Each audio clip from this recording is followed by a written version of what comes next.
Dr. Park So-young rubbed her tired eyes and looked at the clock. 3 in the morning. She had been working at the communication station for 14 hours straight, but something kept her awake. The deep space frequencies were acting strange tonight. The orbital station hung silent around Earth like a metal moon. Most of the crew was asleep. Only the night shift remained, monitoring signals from across the galaxy. So-young preferred these quiet hours. No meetings, no reports, just her and the endless streams of data flowing through space. She adjusted her headphones and fine-tuned the receivers. The standard channels carried the usual traffic. Trade reports from the merchant worlds, weather updates from the agricultural planets, diplomatic messages between the council species. All normal, all boring. Then she heard it. At first, So-young thought her equipment was broken. The signal came through on a frequency that should have been empty. But this was not random noise or equipment failure. This was something else entirely. The transmission bypassed all known communication protocols. It did not use words or mathematical codes. Instead, it carried pure emotion, encoded in quantum frequencies that spoke directly to the mind. Terror. Desperation. The kind of fear that comes when death approaches and there is nowhere to run. So-young's hand shook as she recorded the signal. She had studied alien communication methods for 15 years, but she had never encountered anything like this. The message felt alive, as if the sender had poured their very soul into the transmission. She ran the signal through every analysis program she knew. Slowly, fragments began to make sense. Images formed in her mind. Worlds burning, ships fleeing through space, entire civilizations crying out for help as something terrible consumed them. The source was far away, beyond the edge of known space. The signal had traveled for months to reach Earth. By now, whatever was happening might already be over. So-young called Commander Lee Woo-jin. Woo-jin arrived at the station within an hour. He was a serious man with gray hair and sharp eyes. He had spent 20 years in the Korean Special Forces before joining Earth's new space program. When the galaxy invited Earth to join the Galactic Council, they needed soldiers who could think like diplomats and diplomats who could fight like soldiers. Woo-jin was both. "Show me," he said. So-young played the transmission. Woo-jin listened without speaking, his face growing darker with each passing moment. When it ended, he was quiet for a long time. "Can you identify the source?" he asked. "The signal comes from the Volani Federation," So-young said. "They are a peaceful species. They have never been in a war. Their worlds are known for art and philosophy. And now someone is killing them. Not someone, something. The signal carries impressions of the attackers. They are not like any species in our databases. They seem to be part machine, part living creature. They consume everything they touch." Woo-jin studied the data streams on So-young's screens. "How long do we have?" "The attack began months ago, but the signal suggests it is still ongoing. If the pattern continues, they will reach the main Volani worlds in 3 solar cycles." 3 cycles. Woo-jin calculated quickly. "That gives us time to respond." So-young looked at him with surprise. "Respond?" "Commander, Earth has been part of the Council for only 2 years. We have 3 ships and a handful of soldiers. The Volani Federation spans 40 star systems. Someone sent a cry for help. That makes it our business." Within hours, the emergency reached the Galactic Council. Representatives from dozens of species gathered in emergency session. The great chamber filled with the strangest collection of beings in the known universe. Some walked on legs, others floated in gas-filled suits. Some thought with individual minds, others shared consciousness across their entire species. But for all their differences, they shared one common trait. They came from safe worlds, planets with stable climates, peaceful evolution, and abundant resources. They had never known true hunger, real violence, or the fear of extinction. The Council heard the Volani transmission with polite concern. They formed committees to study the problem. They allocated funds for refugee ships. They passed resolutions condemning the attackers and calling for peaceful negotiations. Captain Kim Tae-ho watched the proceedings from the human delegation area. He was younger than Woo-jin, with quick reflexes and an instinct for danger that had kept him alive through Earth's resource wars. His ship was the fastest in Earth's small fleet. "They do not understand," he whispered to Woo-jin. "No," the commander agreed. "They think this is a problem that can be solved with paperwork." The Volani delegation sat in the center of the chamber. They were tall, graceful beings with silver skin and large eyes that seemed to hold all the sadness in the universe. Their leader spoke in their musical language, which the translation systems converted to standard Galactic. "We do not ask for conquest," the Villani leader said. "We do not seek to harm our attackers. We only wish to survive. Our children are dying. Our worlds are becoming empty. Please, if there is anyone who can help us, we beg you to act quickly." The council responded with sympathy and procedures. Emergency aid would be provided. Evacuation ships would be dispatched. Diplomatic contact would be attempted with the attackers. Everything would be done according to proper protocols. The human delegation sat silent through it all. Finally, Wu Jin stood up. The chamber fell quiet. Earth was still new to galactic politics, and many species were curious about these strange creatures from the violent world. "With respect," Wu Jin said, "the Villani do not need evacuation ships. They need someone to stop the attackers." An elderly representative from the Altari collective waved dismissively. "Violence is not the answer, young human. We have evolved beyond such primitive responses." "Then what is your answer when someone refuses to stop killing?" "Negotiation, economic pressure, time." The Villani do not have time. So Young accessed the communication records from her position. The signal analysis indicates the attackers have already consumed 17 worlds. They show no interest in communication. They transform everything they touch into more of themselves. A ripple of unease went through the chamber. This was beyond anything the peaceful species had encountered. "Perhaps," suggested the Altari representative, "we should send a fact-finding mission." "I volunteer," said Captain Kim Tae-ho. The council agreed quickly. A reconnaissance mission was something they understood. It would buy time for more committees and studies, but as the session ended and the representatives filed out, Wu Jin remained in his seat. So Young approached him with concern. "Commander, you have that look." "What look?" "The same look you had before you volunteered for the Luna Colony defense. The look that means you are about to do something dangerous." Wu Jin smiled grimly. "The council thinks this is a diplomatic problem. But the Villani signal tells a different story. This is war. And Earth knows something about war that these peaceful species do not."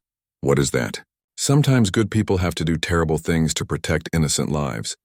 The Council will spend months forming committees while the Villani die, but we do not have to wait for permission to do what is right." So Young looked around the empty chamber, then back at Wu Jin. "What are you planning?" "The Villani asked for help. Earth is going to answer." Outside the station windows, Earth turned slowly in the darkness. A blue world that had known violence for millions of years. A planet that had produced creatures capable of both great cruelty and great sacrifice. The galaxy was about to learn what happened when someone threatened the innocent, and Earth was listening. Captain Kim Tae-ho's ship cut through hyperspace toward the Villani border. His vessel was small compared to the massive council cruisers, but it was fast and nearly invisible to most scanning systems. Earth had built it for reconnaissance and quick strikes, not comfort. Tae-ho sat alone in the pilot seat, watching the star charts update as his ship approached the danger zone. Behind him, the automated systems hummed quietly. Everything was efficient, compact, deadly, just like Earth military doctrine demanded. The first sign of trouble came 3 light years from the nearest Villani world. Tae-ho's sensors detected debris fields where there should have been shipping lanes. Twisted metal and organic matter drifted in space, slowly spreading into the void. He activated the recording systems and moved closer. What he found made his blood run cold. The wreckage was not from destroyed ships. It was from transformed ships. Hull metal had been fused with living tissue. Computer systems were connected to what looked like nervous systems. Even in death, the hybrid technology seemed to pulse with unnatural life. Tae-ho collected samples with his ship's robot arms and moved deeper into Villani space.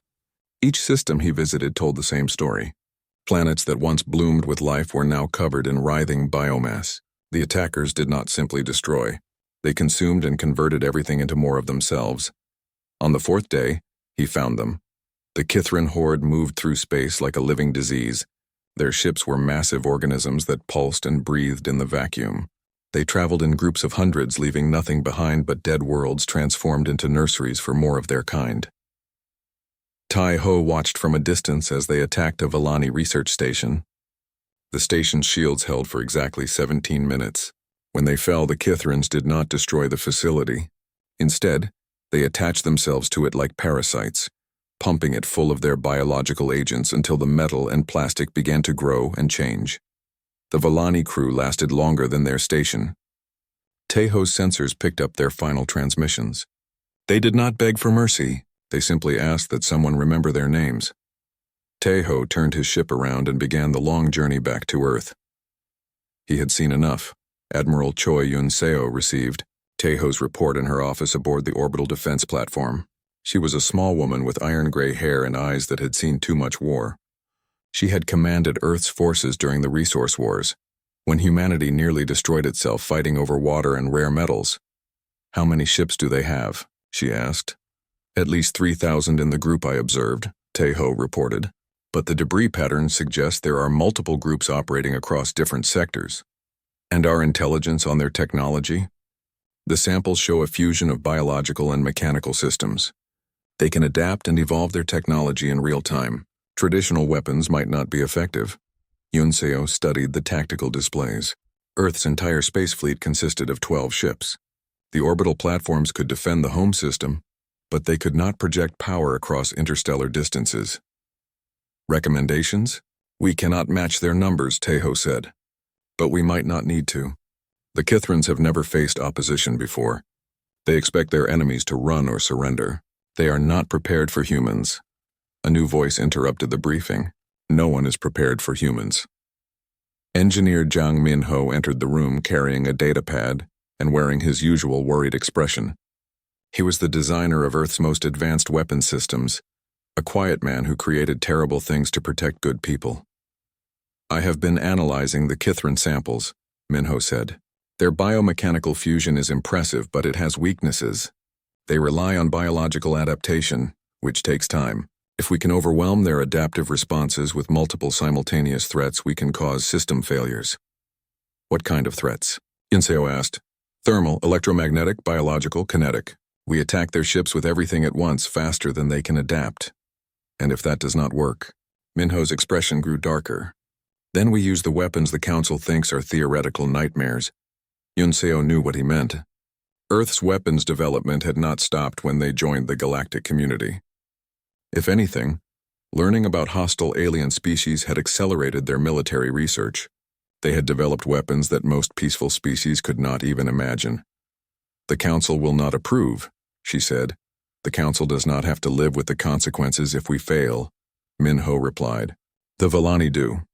Sergeant Kang Da-eun knocked on the door and entered without waiting for permission. She was a compact woman with scars on her hands and the kind of steady gaze that came from surviving impossible situations. She commanded Earth's elite marine units. "Admiral, I need to know what we are planning," she said. "My people are asking questions." "We are planning to do what humans do best," Yun-seo said. "We are going to fight a war that everyone says is impossible to win." Da-eun smiled grimly. "Good, when do we leave?" "The mission has a 12% survival rate," Yun-seo warned. "Then we had better make those 12% count." This was why Earth's enemies feared them, Yun-seo thought. Not because humans were stronger or smarter than other species, but because when faced with impossible odds, humans did not calculate the chances of survival. They calculated the chances of completing the mission. 3 days later, the human delegation returned to the Galactic Council with Tejo's findings. The Great Chamber fell silent as the reconnaissance data played on the central screens. Representatives watched entire worlds die and be reborn as alien nightmares. When the presentation ended, the chamber erupted in debate. Some species called for immediate evacuation of all threatened systems. Others suggested attempting communication with the Kithrans. A few proposed hiding and hoping the threat would pass by. Then Min-ho stood up and activated his own presentation. "These are Earth's recommended countermeasures," he said simply. The screens filled with technical specifications: nuclear warheads, biological weapons, kinetic bombardment systems, artificial intelligence networks designed to coordinate attacks across multiple fronts simultaneously. The chamber fell silent again, but this was a different kind of silence. This was horror. The Altari representative was the first to speak. "These weapons, they violate 17 different council treaties. The treaties assume civilized opponents, Minho replied. The Kithrans are not civilized. They are a plague. We cannot respond to violence with more violence.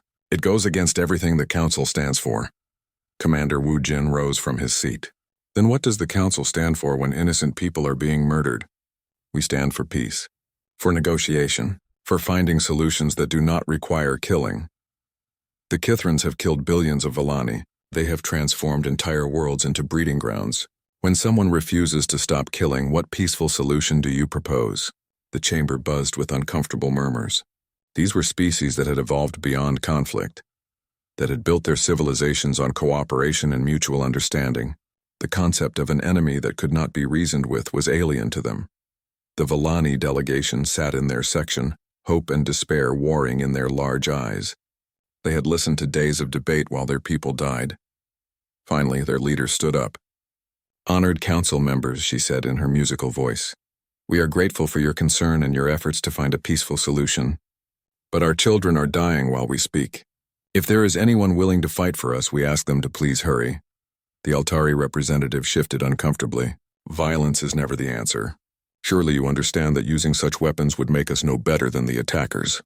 Sergeant Daun stood up in the human section. No better? Her voice carried the quiet anger of someone who had lost friends in battle. We would kill enemies who choose to murder innocents. They kill innocents who choose to live in peace. If you cannot see the difference, then you have never been responsible for protecting anyone. The debate continued for hours, but the outcome was inevitable. The Council would not authorize the use of Earth's weapons. They would continue to pursue diplomatic solutions while providing humanitarian aid to refugees. As the session ended, the Vallani leader approached the human delegation. What will you do now? She asked. Wu Jin looked at his team. Minho with his terrible weapons, Dayan with her willingness to die for strangers, Taeho with his pilot's instinct for danger, Hyunseo with her warrior's understanding of necessary sacrifice.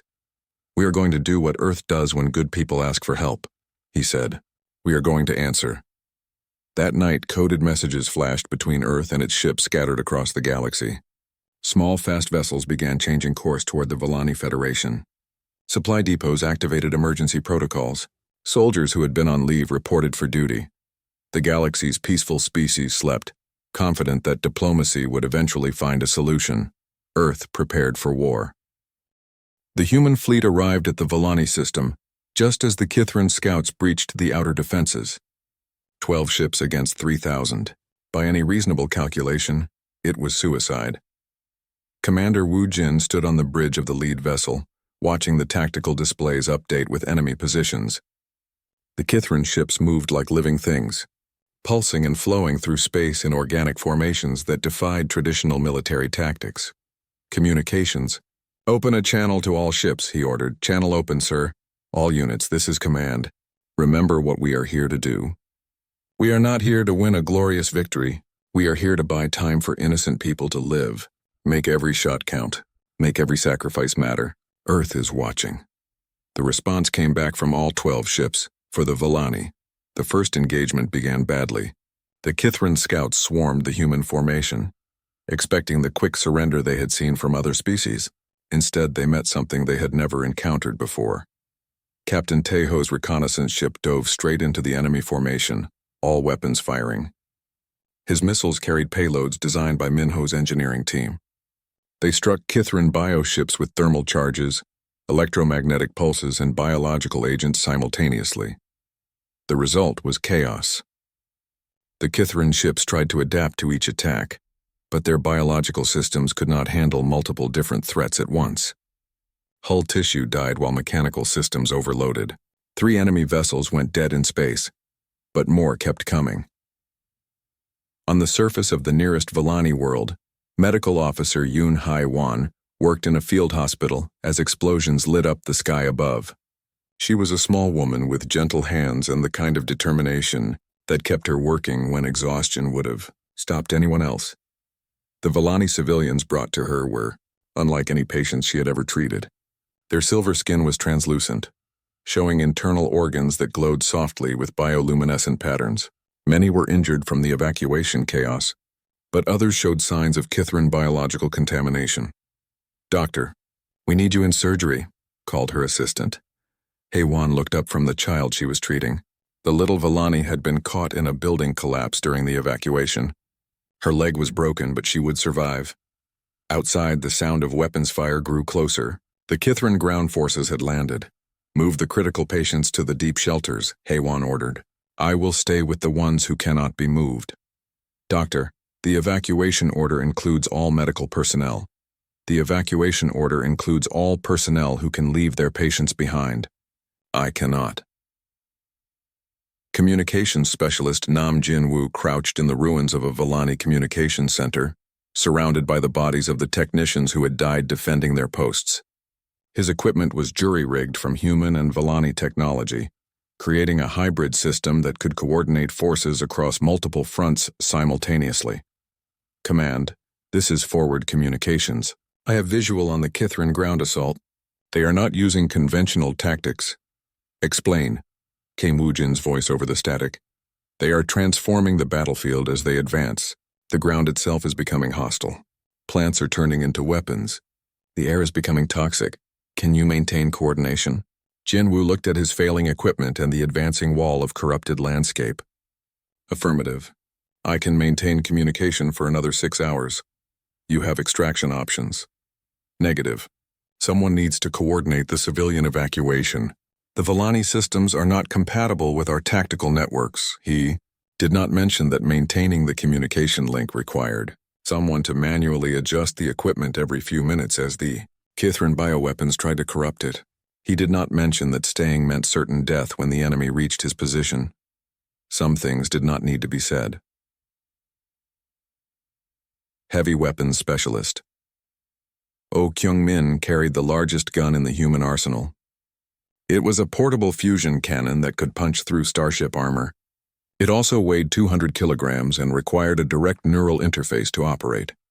He set up his position on a hillside overlooking the main evacuation route. Below, thousands of Villani families fled toward the spaceports. Behind them, the Kithran forces advanced like a living plague, transforming everything they touched. All units, this is heavy weapons. I have target locks on multiple enemy formations. Requesting permission to engage. Permission granted, came the reply. Make it count.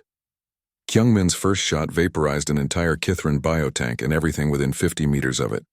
His second shot collapsed a bridge just as enemy reinforcements tried to cross it. His third shot triggered a landslide that buried an enemy formation under tons of rock.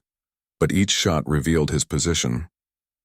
The Kithrans began to converge on his location. He counted the enemy forces approaching. At least 200 bio-soldiers supported by flying creatures and crawling machines. He had ammunition for maybe 20 more shots. Command, this is heavy weapons. I'm about to be overrun. Orders? Kyung-min looked down at the evacuation route. The last groups of civilians were still visible, running toward safety. If the enemy got past his position, they would all die. I am going to hold this position. Understood. Extraction is not possible. I know. Kyung-min switched his weapon to overload mode. Instead of firing controlled blasts, it would build up energy until the containment failed. The explosion would destroy everything within a kilometer radius, including himself. He smiled grimly and started counting down. In space above, the battle had turned into something the galaxy had never seen. The human ships fought with a savagery that shocked both allies and enemies. When outnumbered 50-1, they did not retreat. They advanced. Sergeant Daeun led a boarding party onto a Kithran bioship. Her Marines moved through corridors that pulsed like arteries, fighting enemies that could reshape themselves in real time. Traditional tactics were useless against foes that could regenerate from any wound, so the humans stopped using traditional tactics. Daeun's team carried flamethrowers, acid dispensers, and viral weapons designed to disrupt biological processes. They did not try to capture territory or disable the enemy ship. They simply moved forward, destroying everything they found. Sergeant, we are cut off, reported one of her Marines. The ship is sealing passages behind us. Then we go forward until we find something important to destroy. They fought their way to what appeared to be the ship's brain center. It was a massive organic computer, pulsing with bioluminescent patterns. Kithran bio-soldiers defended it desperately. Daeun looked at her remaining ammunition, then at the fusion charge on her belt. The same type that Kyung-min had used. All units, Fall back to minimum safe distance, she ordered. Sergeant, that charge will destroy the entire forward section of the ship. That is the idea. Her Marines looked at her with understanding. They had all volunteered for this mission knowing it was likely to be their last. They had accepted that some things were worth dying for. It has been an honor serving with you, Da-Un said. The honor was ours. Sergeant, the explosion lit up space like a second sun. On the planet's surface, Hay-1 worked frantically in her field hospital. As the Kithran forces closed in, she could hear weapons fire in the next building. Her patients looked at her with trust and hope, even as death approached. A Kithran biosoldier appeared in the doorway. It was a nightmare fusion of flesh and metal, with claws that dripped acid and eyes that glowed with unnatural light. Hay-1 stepped between the creature and her patients. She had no weapons, no training in combat. She was a healer, not a warrior. You will not touch them, she said quietly. The biosoldier paused, confused. It had never encountered prey that refused to run. It raised its claws to strike. The fusion charge that Kyung-min had detonated on the hillside created a chain reaction.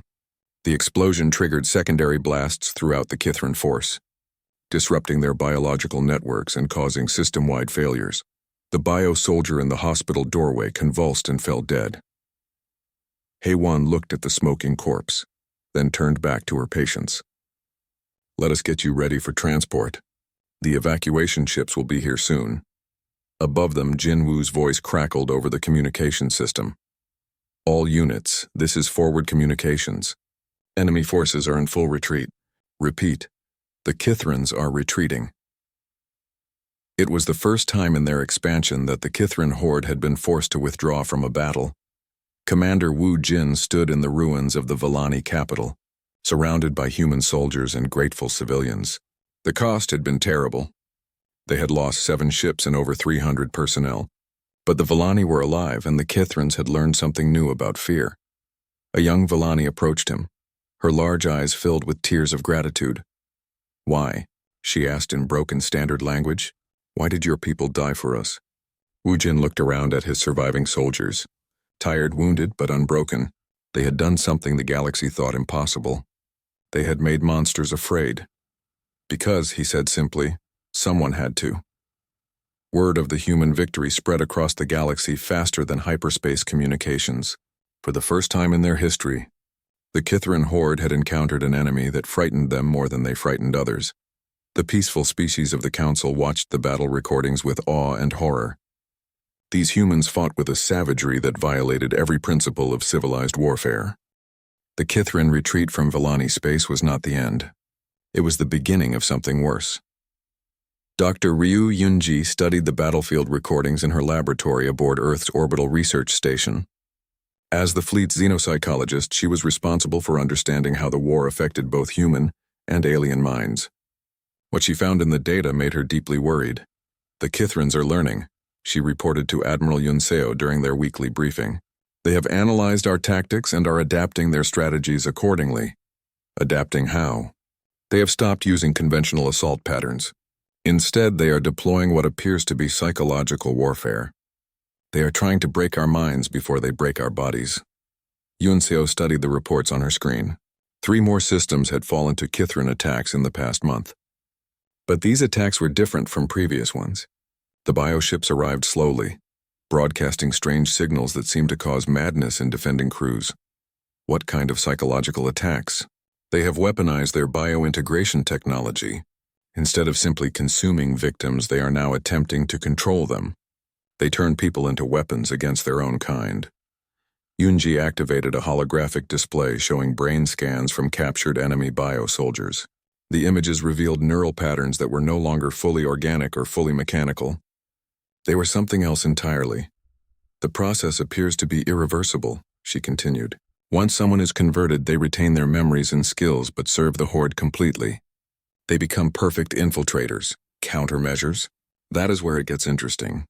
The conversion process does not work on humans. Yunseo looked up sharply. Explain. I have analyzed brain scans from humans who were exposed to Kithran biointegration attempts. The process fails at the initial stage. Human neurochemistry appears to be naturally resistant. Why? Yunji pulled up comparative brain scans from different species. The peaceful council races showed calm, ordered neural patterns. Human brains looked like storms in comparison. Evolution, she said simply. Other species evolved on stable worlds with abundant resources. Their brains developed to process cooperation and complex social interactions. Human brains evolved to handle constant stress, violence, and survival scenarios that would destroy other minds. You are saying we are naturally immune to their control? More than immune. The few humans who were captured and subjected to conversion attempts did not just resist. They learned to reverse engineer the technology. Scout lead Dong-hyun had been one of those captured humans. He operated behind enemy lines, gathering intelligence on Kithran movements. 3 weeks ago, his ship had been caught in a bionet trap, and he had been taken to a Kithran processing center. The conversion facility was unlike anything in human experience. Living walls pulsed with veins that carried nutrients and information. The air itself was thick with microscopic organisms designed to alter brain chemistry. Prisoners from a dozen species hung in organic pods, their minds being slowly rewritten. Dong-hyun had been placed in a conversion pod and subjected to the full bio-integration process. Needle-thin tendrils burrowed into his skull while chemicals flooded his bloodstream. The Kithrans expected him to emerge as a loyal servant within hours. Instead, something else happened. The human brain, shaped by millions of years of violence and trauma, processed the Kithran influence as just another threat to survive. Instead of being controlled, Dong-hyun learned to control the technology that was trying to control him. He escaped 3 days later, bringing with him detailed intelligence on Kithran biosystems and something even more valuable. Proof that humans could turn the enemy's greatest weapon against them. "I can teach others," he reported to Wu Jin after his rescue. The bio-integration technology works both ways. If we can get close enough to their ships, we can use their own systems to disrupt them. Fleet Coordinator Han Mi-young received this news in her command center deep within Earth's moon. She was responsible for coordinating Earth's growing military response across multiple star systems. The war was expanding faster than anyone had expected. "How many ships do we have available for deep strike operations?" she asked her staff. 47 vessels capable of independent operation, reported her tactical officer. But most are already committed to defensive actions. Mi-young studied the galactic map. Red markers showed Kithran activity. Blue markers showed human forces. Yellow markers showed systems under threat. There was far too much red and yellow, not nearly enough blue. "The council species are requesting protection contracts," her intelligence officer reported. "The Altari Collective is offering to purchase military services. The Zenkar Republic wants to hire us as bodyguards." "We are not mercenaries," Mi-young said firmly. "We do not charge people for protection from monsters." "Then what do we charge them?" Mi-young looked at the tactical display for a long time before answering. "We charge them the promise to remember. When this war is over, they will remember that Earth fought for them when no one else would." She activated the fleet-wide communication system. "All units, this is Fleet Command. We are implementing Total War Protocol 7. Every available ship, every weapon system, every tactical advantage will be deployed simultaneously across all threatened systems." Her staff looked at her with concern. Total War Protocol 7 had never been used before. It meant committing everything Earth had to a single massive offensive. "Ma'am, if we deploy everything at once, we will have no reserves. If the offensive fails, Earth will be defenseless. If the offensive fails, Earth will not matter anymore. The Kithrans will have consumed the galaxy." Messages flashed across space at faster than light speeds. Human ships that had been scattered across dozens of systems began converging on predetermined coordinates. Weapons that had been held in reserve were loaded onto assault vessels. Soldiers who had been training for theoretical scenarios found themselves preparing for the real thing. The Kithrans detected the massive human deployment and responded with their own escalation. Bioships that had been gestating in converted worlds launched in vast swarms. The final battle would not be fought for a single system, but for the future of galactic civilization. Dr. Yunji worked frantically to analyze the new Kithran bioweapons. Their latest creations were beyond anything they had deployed before. Ship-sized organisms that could survive in vacuum, planetary-scale neural networks that could coordinate attacks across multiple star systems, and something new that terrified her more than anything else. "They are creating hybrid humans," she reported to the command staff. The holographic display showed disturbing images from a captured Kithran facility. Human prisoners were being subjected to a modified biointegration process that did not try to control their minds. Instead, it enhanced their natural capabilities, while leaving their human nature intact. Super soldiers, breathed Admiral Yunseo. Worse, they are taking human tactical thinking and human willingness to sacrifice, then combining it with Kithran biotechnology and regeneration capabilities. They are creating enemies that think like us but cannot be killed like us. The implications were staggering. If the Kithrans could mass-produce hybrid soldiers with human intelligence and their own biological advantages, they would become unstoppable. How long before they deploy these hybrids? Unknown. But we have detected increased activity at several bioprocessing centers. I estimate weeks, not months. Wu Jin studied the intelligence reports with growing alarm. The enemy was evolving faster than Earth could respond. Soon they would face foes that combined the worst traits of both species. Recommendations? We need to strike the processing centers before the hybrids can be deployed, Yunji said. But more importantly, we need to understand why the Kithrans are so desperate to copy human capabilities. What do you mean? Think about it. They have conquered hundreds of worlds. They have absorbed dozens of species. But they have never tried to copy any of them before. Why are they copying us? The question hung in the air like a challenge. What was it about humanity that made even a species like the Kithrans want to become more like them? Scout Donghyun provided part of the answer when he returned from another deep reconnaissance mission. I have been observing their command structures, he reported. The Kithrans are afraid. Afraid of what? Of us.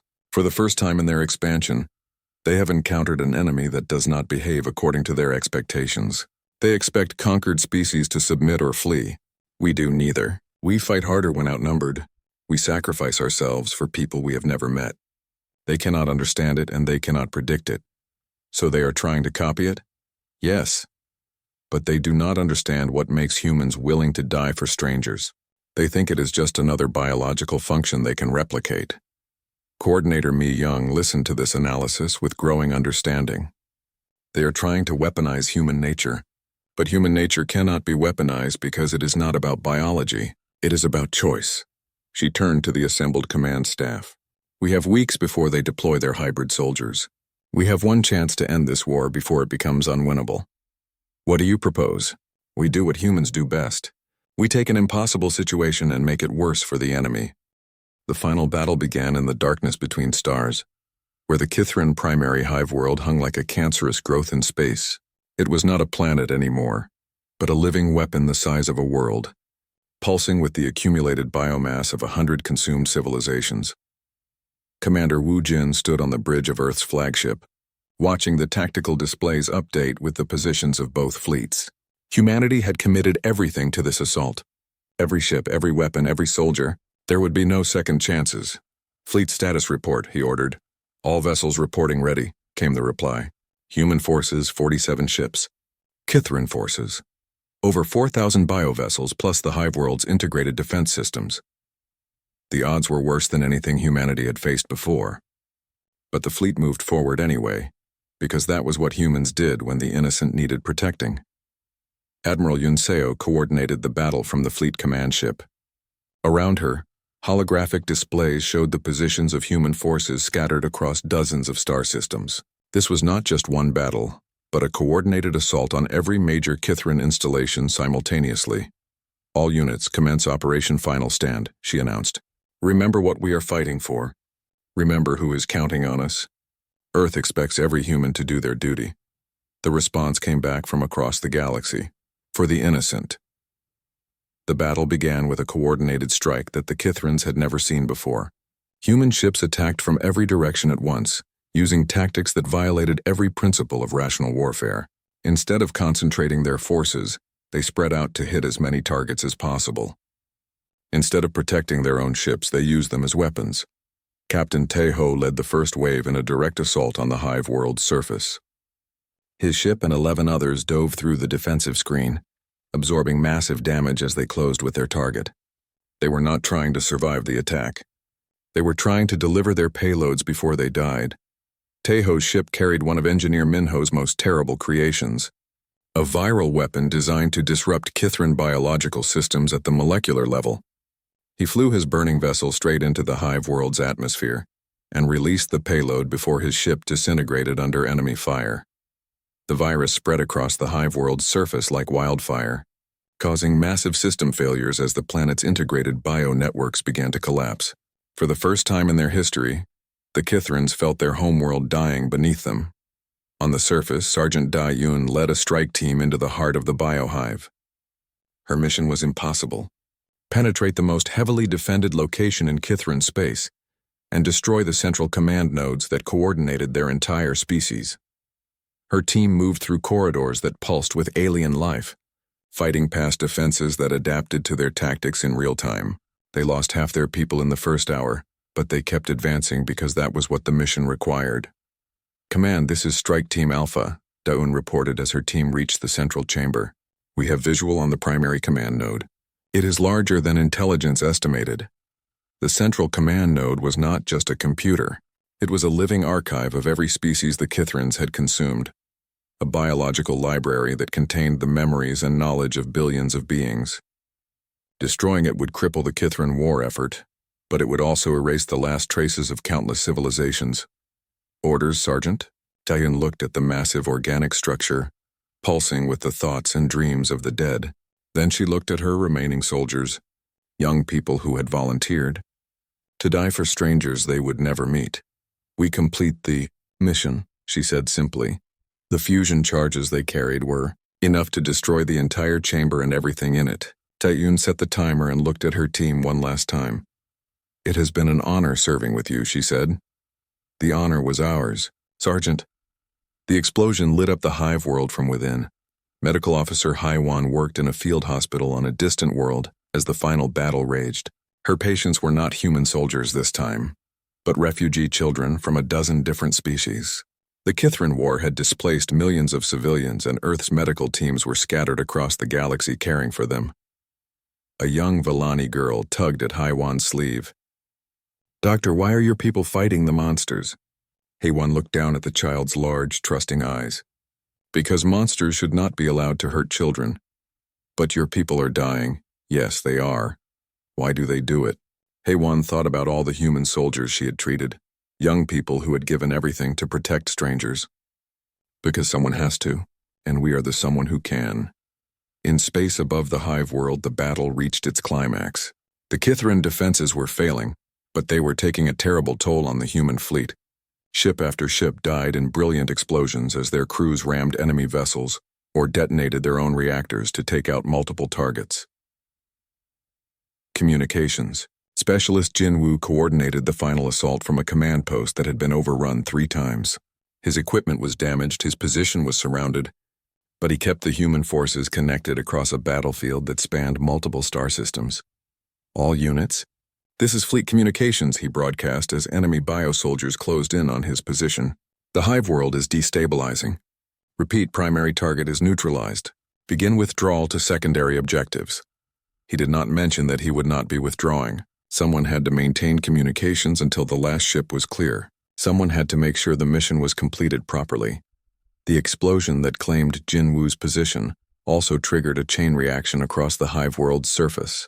Dayan's sacrifice had weakened the central command structure, and now the entire planet began to tear itself apart as its biological systems collapsed. Commander Wu Jin watched the hive world die from the bridge of his ship. It took 6 hours for the planet-sized organism to finally stop moving. When it was over, the Kithran horde ceased to exist as an organized force. But the cost was staggering. Earth had committed 47 ships to the final assault. 12 survived. Of the 15,000 human military personnel who participated in the war, fewer than 3,000 returned home. Entire units had fought to the last person to ensure that evacuation ships could escape with civilian refugees. Veteran Park Won-shik was one of the survivors. He had fought in the assault on the hive world, and somehow lived through battles that claimed 80% of his unit. When the rescue ships found him, he was still at his post, asking when the next transport of wounded civilians would be ready. The war was over, but its consequences were just beginning. Ambassador Song Ji-hoon arrived at the Galactic Council 6 months after the final battle to address the changed galaxy. The Great Chamber was different now. New species sat in sections that had once belonged to civilizations consumed by the Kithrans. Empty seats marked the worlds that had been lost despite humanity's efforts. But there were also new faces, species that had survived because Earth had answered their calls for help, children who were alive because human soldiers had died protecting them, entire civilizations that owed their existence to a small blue world on the edge of known space. "The Council has questions about Earth's military capabilities," the Altari representative began. "Some species believe that restrictions should be placed on human weapons technology." Ji-hoon looked around the chamber at the faces of beings whose worlds Earth had saved. "What restrictions do you propose?" "Limits on nuclear weapons, bans on biological warfare, controls on artificial intelligence systems." "I see. And when the next threat emerges, and there will be a next threat, who will protect the innocent?" The chamber fell silent. They all knew the answer.